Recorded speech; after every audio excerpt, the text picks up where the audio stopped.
Bir adam kameraların karşısında komşusunun kayboluşunu anlatıyor. Sesi sakin, kelimeleri ölçülü.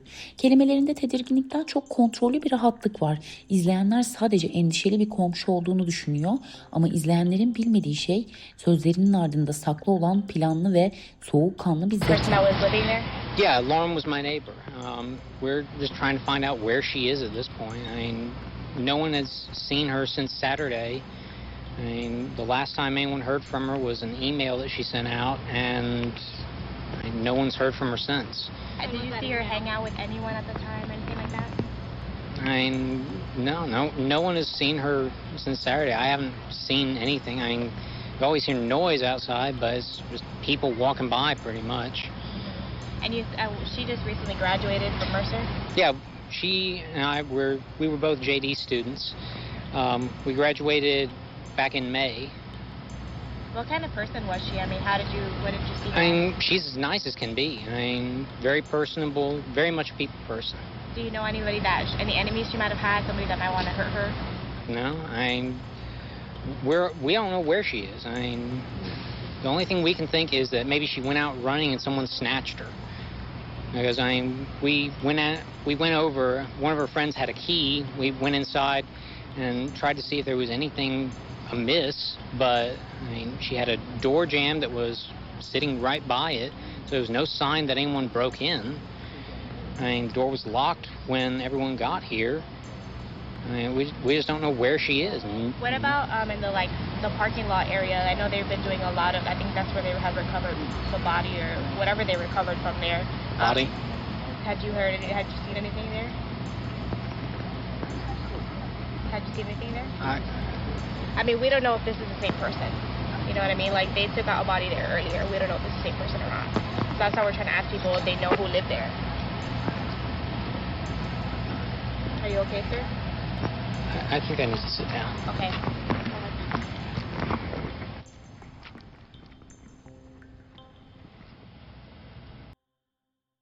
Bu adam kaybolan kişinin hayatına son veren kişi olabilir mi? Stephen McDaniel'in röportajındaki duruşu, sakin sesi, ölçülü kelimeleri aslında psikolojik bir pencereden bakıldığında saplantılı bir kontrol ihtiyacını gösteriyor. Gözleri bazen kameraya bakıyor, bazen uzaklara dalıyor. Dudaklarının kenarındaki hafif gülümseme, baskıyı hafifletmek yerine izleyicide bir huzursuzluk yaratıyor. Bu bilinçli ya da bilinçsiz bir manipülasyon biçimi. Lauren Giddings 18 Nisan 1984'te Maryland'in küçük bir kasabasında dünyaya geldi. Ailesinde üniversiteye giden ilk kişi olan Lauren, parlayan zekasının ve iyiliğinin simgesiydi. Lauren'in yakınları onun hakkındaki düşüncelerini şu şekilde dile getiriyor. Think about this is something Lauren should be here for. We still picture her as a 27-year-old, woman, and to think about her being 37 now is just crazy to, try to think about where she would. Lauren Giddings daha 27 yaşındaydı.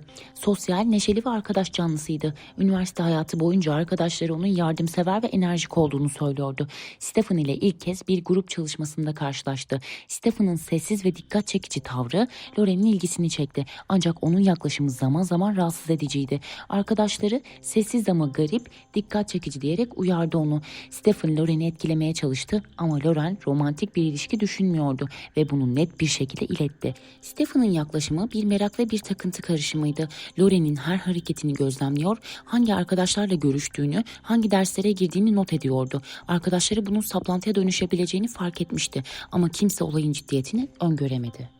Stephen McDaniel'i ise Mercer Üniversitesi'nde hukuk öğrencisiydi. Sessiz, içine kapanık ama keskin bir analitik zekaya sahipti. Derslerde dikkat çekmeyi sevmez, çoğu zaman köşede oturup gözlemler yapardı. Arkadaşlar onun zeki ama garip bir karakter olduğunu söylüyordu. Kadınlarla ilişkilerinde ise kontrolcüydü. İlgi duyduğu kadınları izliyor, onları etkilemeye çalışıyor ve reddedildiğinde ise bu ilgi saplantıya dönüşüyordu. Ailesi, arkadaşları onun tuhaf davranışlarını fark etmişti ama ciddi bir tehlike yaratacağını tahmin edememişti. Üniversitedeki hocalarına göre McDaniel'in notları mükemmel, sosyal ilişkileri sınırlıydı ve çevresinde sessiz bir üstünlük kurma eğilimi vardı. By June 27, 2011, those who knew Lauren had stopped hearing from her. Everyone's guess, she was studying like she told her family she would be. Days went by, no word from Lauren. we all talk about it with each other because we all have different memories from that day and just like that week because it does all blur together. The day Sarah's talking about is the day Lauren vanished. It was a blur for her, however, it was a different story for her sister. Caitlin was one of the first to realize something was up. The silence was agonizing. One of Lauren's friends called her the night of June 29th asking if she'd been in touch with Lauren. She hadn't. I did realize there was a couple of texts that hadn't been returned. So of course, right away I called and it went straight to voicemail. After talking with a handful of Lauren's friends, she learned no one had heard from her. Something just wasn't adding up. It was like the longest day ever, just trying to piece things together and figure all of this out. She eventually got in touch with Macon police, then woke her dad up to tell him Lauren was missing. Lauren's dad drove to Macon to file a missing persons report. Mom was flying down later. Shortly after Sarah and Caitlin dropped their mom off for her flight to Macon, they had to turn around to pick her back up after they received the news. A body was found. Caitlin and I quickly made the decision that we needed to go pick my mom up from the airport because we didn't want her to find that news out on her own, by herself, flying there. So we went and got her, so telling her the news that a body had been found definitely sticks out in my head. 2011 yazıydı. Lauren bahar dönemini tamamlamış, baro sınavına son hazırlıklarını yapıyordu.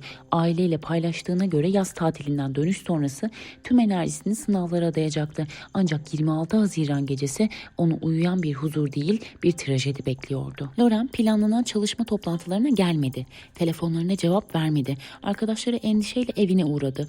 Ev normal görünüyordu. Bilgisayar açık ama Lauren ortada yoktu. Çantası, anahtarları ve telefonu evindeydi. İlk ciddi uyarı da buydu.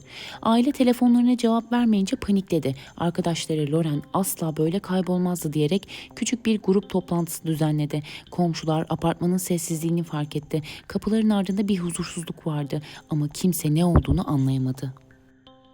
27-28 Haziran günleri de Lauren'den ses çıkmadı. Ailesi başta öğrenciliğin gereği sessizlik diyerek umutlandı. Ama 29 Haziran akşamı ipleri çekmeye başladı. Kayıtsız mesajlar, cevap vermeyen telefonlar, endişe dolu aile aramaları, kardeşi Kathy'nin rahatsız bir sessizliğin orta yerindeydik demesi bir kriz başlangıcının isyanı gibiydi. Aile kayıp bildirimi için en kısa sürede harekete geçti. Baba Macon'la doğru yola çıkarken anne Maryland'den uçuş hazırlıkları yapıyordu. Olay 26 Haziran sabahı saat yaklaşık 4.30 sularında olmuştu. Maske ve eldivenle titreşimli bir sessizlik içinde onun uyuduğunu izledi. McDaniel'in itirafına göre Lauren uyanıp onu gördüğünde çok sakin bir sesle "Stephen, lütfen dur" demişti. O andaki birkaç kelime trajedinin sesi oldu. Polis eve ulaştığında dedektif ölüm kokusunu fark etti. Koku banyonun içine çekilmişti. Stephen Lauren'i uzun süre takip etmiş, apartman penceresinden gizlice izlediği videolarla adeta senaryo yazmıştı. Lauren'in yalnız olduğunu görünce ise çalınmış anahtarla evine girdi. Lauren harekete geçti, sürüklenerek yatağının altına uzanan ayaklarıyla kaçmaya çalıştı. Kaçış kısa sürdü. McDaniel onu yatağından sürükledi, başını çenesine bastırdı ve boğdu. Yeniden sessizlik. O yastık altındaki çığlığı hiçbir ses çıkmadan sona erdi. Cinayetten sonraki gün McDaniel banyoda parçalama işlemini gerçekleştirdi. Bir testereyle Lauren'in vücudunu parçalara ayırdı. Gövdeyi barın üzerine attı, diğer parçaları da kampüs çevresinde dağıttı. Çöp kutusunda fark edilen vücut parçası kampüs sakinleri için bir kabusun başlangıcıydı. Was found in a trash can behind Barrister's Hall.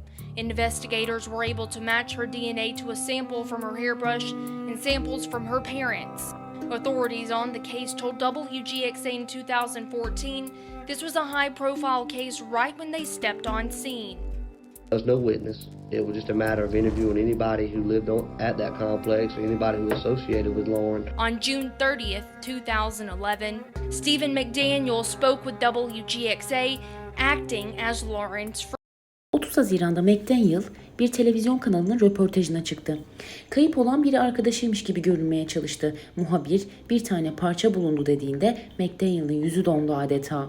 O anın görüntüsü birçok kişiyi ekrana kilitledi. Stephen aynı günün akşamında polisler tarafından sorguya alındı. Sorgu odasına alındığında sakin, kendine güvenli ve kontrollüydü. Ellerini sabit tutuyor, dedektiflerle uzun süre göz teması kuruyor, hafif gülümsemesiyle baskı yaratıyordu. Sık sık bilmiyorum ve hatırlamıyorum diyordu. Bu hem suçunu gizlemesine hem de dedektifler üzerinde psikolojik üstünlük kurmasına yarıyordu. Annesi sorguya geldiğinde kısa bir yumuşama gösterdi, ellerini gevşetti, yüzündeki ifade biraz yumuşadı. Ama bu onun stratejik üstünlüğünü kaybetmesine yol açmadı. Stephen'ın soğukkanlı duruşu psikolojik olarak manipülatif bir tablo ortaya koyuyordu. Kontrol, planlama ve saplantılı dikkat birleşimi. Why, Stephen? I don't understand. Oh, you understand. You understand exactly what I'm saying. See this stuff right here, your hair? Yeah, it fell out of your head when you was moving the body, Stephen.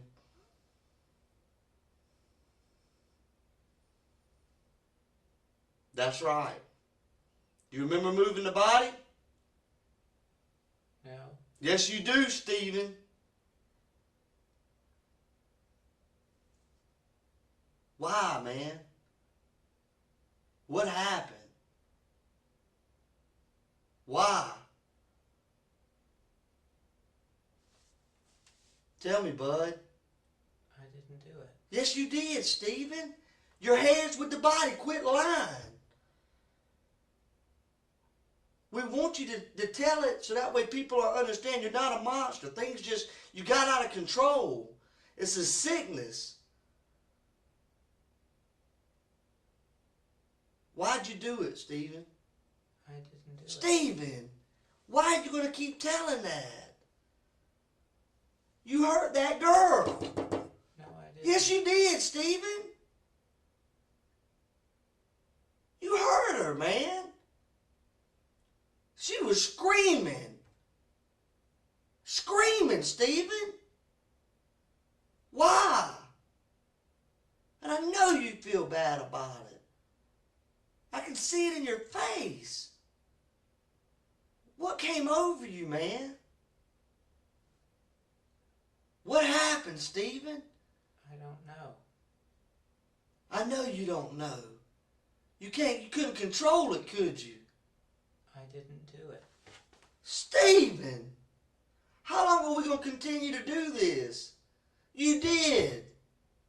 Why is what I want to know. I didn't do it.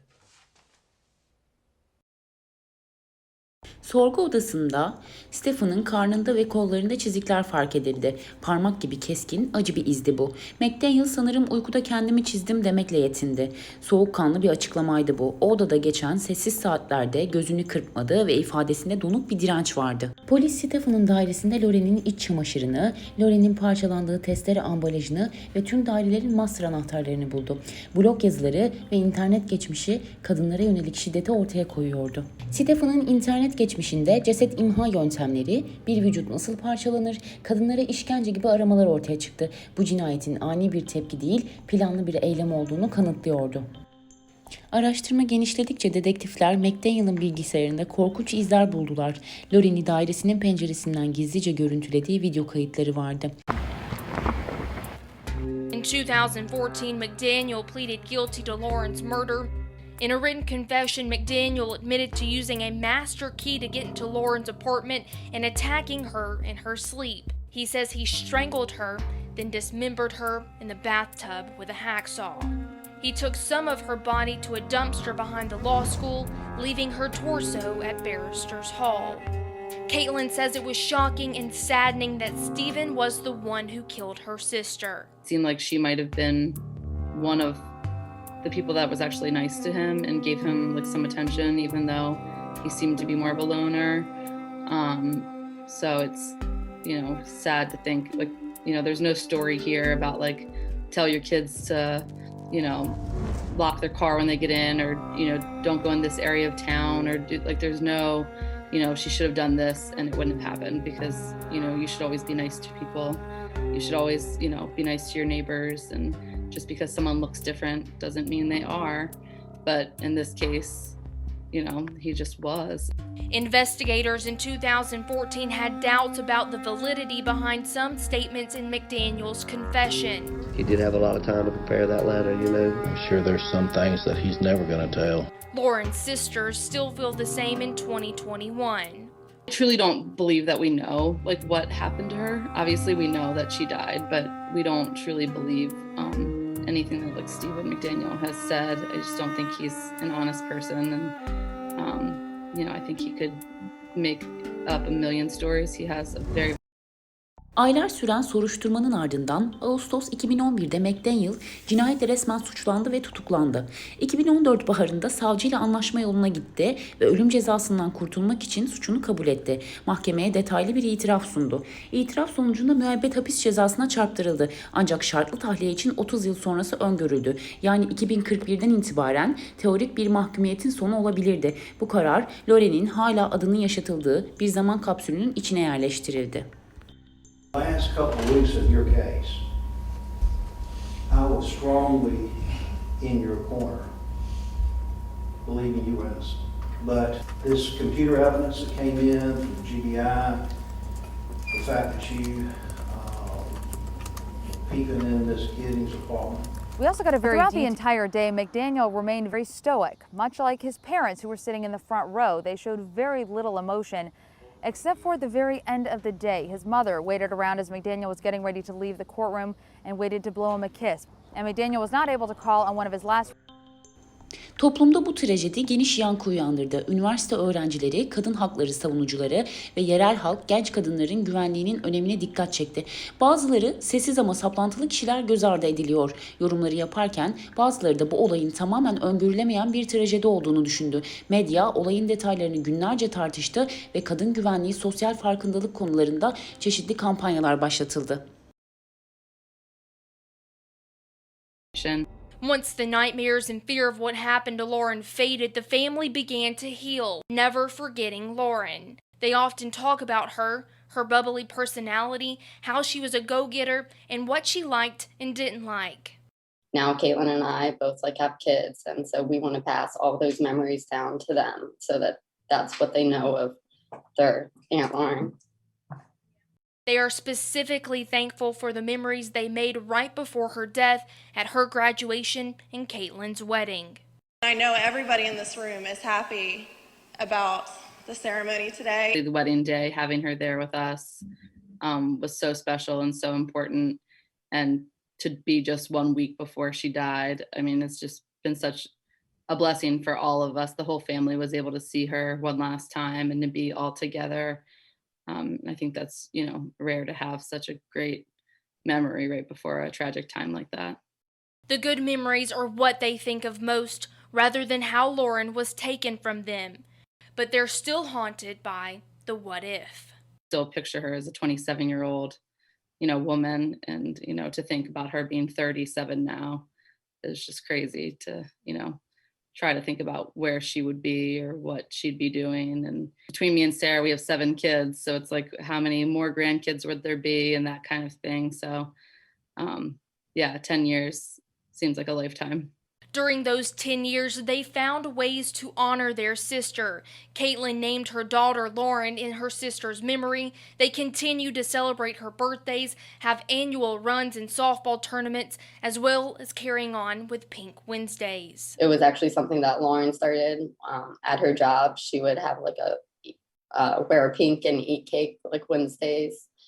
And then so my mom's friends have tried to keep that up really for my mom.